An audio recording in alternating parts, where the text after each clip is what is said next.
Growing up in Jamaica, New York was our dream. We sit and we would talk about going to New York. We would talk about what we'll do when we get to New York. And I go to New York specifically to engage in what we call rude boy business.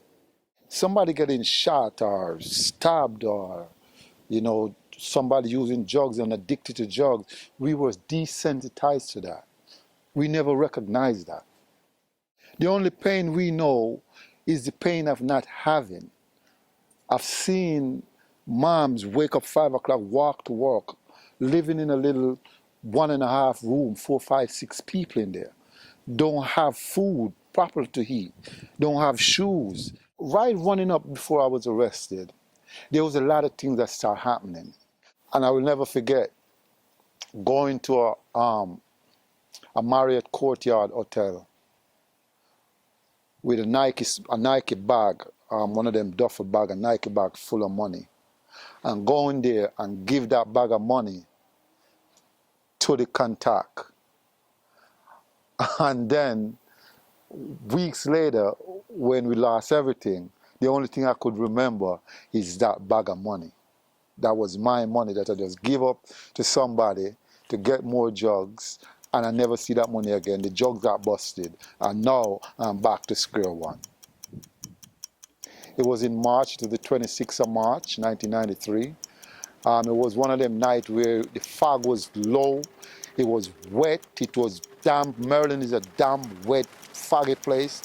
When I'm passing my daughter's room, my daughter was probably about 5, I could hear her voice in there. So I go in the room, she's laying on the bed, her eyes is closed, and she's saying, "Daddy, Daddy, Daddy, Daddy." And I'm very observant. I come downstairs, I look the parking lot, a lot of parking lights. And I said to my man, I says, "Man, there's a lot of parking lights in the parking lot tonight. Where are these guys going?" All the parking lights, all of them, they just come on. Cars from everywhere. The customs, immigration, FBI, DEA, you name it, they're all there. And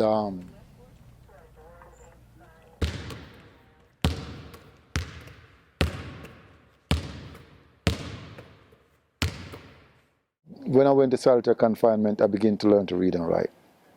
I was not allowed to write letters or receive letters or make phone calls, but they allowed me to have my radio.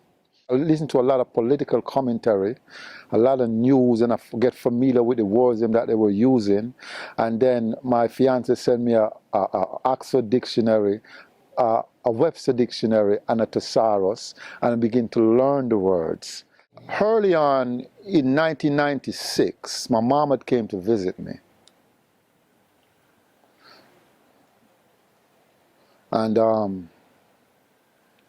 that was a very painful time for me. I remember when she came, and we both cried. I cried with her, she cried with me. And I didn't want to ever see my mom visit me in prison again. The last 17 years of my sentence were meaningful years. So during that time, what I did, I actually went back to school. I began to do college correspondence courses, and I began to write.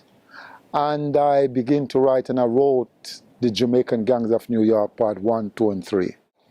And I began to put my poems together. So that's how I became a writer.